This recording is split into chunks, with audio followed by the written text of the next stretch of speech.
নমস্কার, আমি গল্প বুড়ি। আজকে আমি আপনাদের অনেক দিন পরে একটি গল্প শোনাবো। গল্পটির নাম পকেট মার। গল্পটি আফতাব মল্লিকের লেখা। চলুন তাহলে গল্পটি শুনে নেওয়া যাক।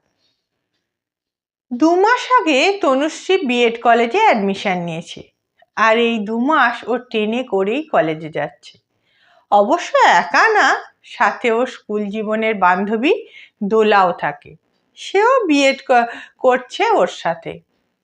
এই শিয়ালদা বনগা লাইনে যা ভিড়, তাতে দুজনের কথোপকথন যাওয়া আসার পথে অনেকটা কষ্ট কমিয়ে দেয়। কিন্তু এই 1 মাস ধরে একটা ঘটনা ঘটছে ওর সাথে। ট্রেনে উঠেই ভিতরের দিকে যখনই আসে, অমনি একটা ছেলে সিট থেকে উঠে বলে, আসুন আসুন বসুন। না না, ঠিক আছে, আপনি বসুন না, বলে তনুশ্রী। আরে না না, আপনি বসুন, এই ভিড়ে এইভাবে দাঁড়িয়ে যাবেন কি করে? আমরা পুরুষ মানুষ, না হয় কষ্ট করে চলে যেতে পারবো। ব্যাস এইটুকু বলি ছেলেটা দাঁড়িয়ে থাকে। বাকি সময়টা ও আর দোলা দুজনা পাল্টাপাল্টি করে বসে জার্নি করে। প্রায় 2-1 দিন ব্যাপারটা স্বাভাবিকভাবেই নিচ্ছিল দুজন।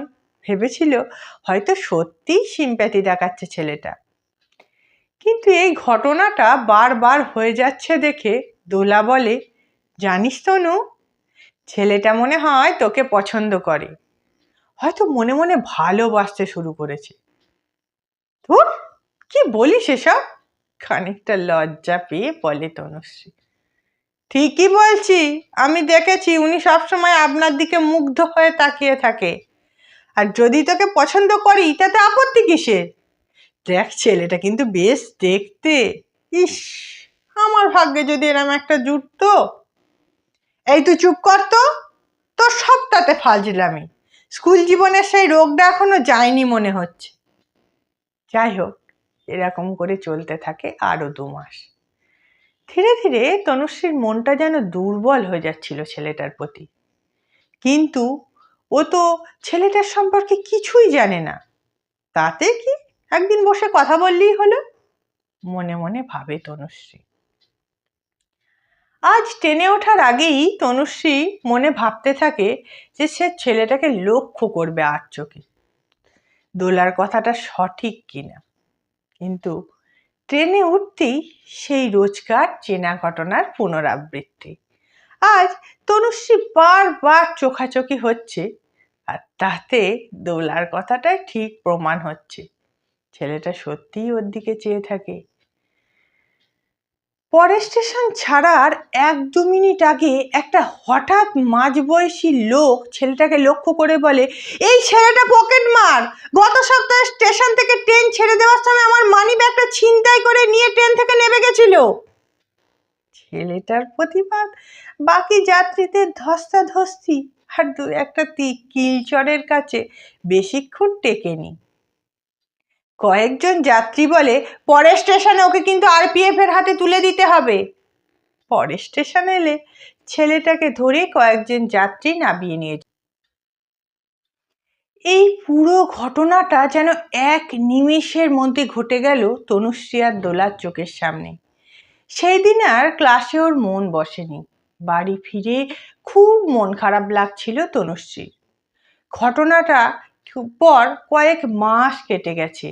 যাওয়া আসার পথে তনুশ্রী অনেকবার ছেলেটাকে খোঁজার চেষ্টা করেছে। ট্রেনের মধ্যে একদিনও দেখা পায়নি। আর এরও 1 মাস পর একটা চিঠি আসে তনুশ্রীর কাছে। প্রেরকের নাম ও ঠিকানা তার জানা নয়। চিঠি খুলতেই পড়তে শুরু করে তনু। আমি জয়ন্ত প্রামাণিক। আমি সেই ছেলেটা আপনাকে যে ট্রেনের মধ্যে সিট ছেড়ে দিত, কিন্তু শেষ দিন যাকে পকেট মার বলে নামিয়ে দিয়ে গেছিল, আমি সেই ছেলেটা। হ্যাঁ, সেই দিন ওই ভদ্রলোকের অভিযোগ মিথ্যে ছিল না। আমি সত্যিই একটা পকেট মার। শিয়ালদা ডিভিশনের প্রত্যেকটা লাইনে আমি কাজ করতাম। তবে খুব ছোটবেলা থেকে আমি এই কাজে যুক্ত না। আমি মধ্যবিত্ত পরিবারের একটা সন্তান। আমাদের সংসার বাবার সামান্য ইনকামে চলে যায় কোনো মতে। আমি এইচএস পাশ করে পড়া ছেড়ে দিয়েছি কয়েক বছর আগে। একটা কারখানায় 6,000 টাকা বেতনের কাজ করতাম। হঠাৎ করে আমার ছোট বোনের থ্যালাসেমিয়া ধরা পড়ে। পরিবারের সবার মাথায় আকাশ ভেঙে পড়ে। একেতে তো চিকিৎসার অনেক খরচ, তার ওপর মাসে মাসে রক্ত দেওয়া। শেষ পর্যন্ত বাধ্য হই আমি এই পথ বেছে নিতে। নিজের জীবন, বিয়ে, সংসার সবই ভুলে গেছিলাম। একদিন ট্রেনে আপনাকে দেখতে পেয়ে আমার খুব ভালো লাগে। তারপর থেকেই মাঝামাঝি আপনাকে দেখার জন্য ট্রেনের সিট ছেড়ে দিয়ে আপনার পাশে দাঁড়িয়ে থাকতাম। ভেবেছিলাম একদিন আপনি পরিচয় করবেন আমার সাথে, আপনাকে ভালোবাসার কথা জানাবো। এই পকেটমারির লাইন ছেড়ে দিয়ে আমি নতুন ভালো কোনো কাজ খুঁজব। আস্তে আস্তে সব কিছু স্বাভাবিক হয়ে যাবে। কিন্তু ওই দিনের ওই ঘটনা আমার জীবনের সব আশা যেন কালবৈশাখীর মতো উড়িয়ে দিল। আমার সব স্বপ্ন ভেঙে চুরমার হয়ে গেছে। সেই দিনের পর থেকে আপনি আমাকে অনেক ঘৃণা করতে শুরু করেছিলেন। আর আমার এসব কথা আপনার বানানো গল্প মনে হচ্ছে এখন। হওয়াটাই স্বাভাবিক। আর হ্যাঁ, আপনি নিশ্চয়ই ভাবছেন আমি আপনার ঠিকানা কি করে পেলাম। আপনার বান্ধবী দোলার কাছ থেকে নিয়েছি। একদিন আপনার বান্ধবী একা যাচ্ছিল, আপনি সেদিন ছিলেন না ট্রেনে। অনেক রিকোয়েস্টে তার কাছ থেকে আমি ঠিকানাটা নিয়েছিলাম। আপনাকে বলতে নিষেধ করেছিলাম, তাই হয়তো আপনাকে জানায়নি ঠিকানা নেওয়ার কথাটা। যাই হোক, আমার আর জীবনে কোনো স্বপ্ন নেই। আপনার সাথে দেখা হবার পর আমার অন্ধকার জীবনটা একটু একটু করে আলোয় ফেরার স্বপ্ন দেখছিল। কিন্তু কি জানি, কিছু মানুষের জীবনে আশার সূর্য ওঠে না কোনোদিন।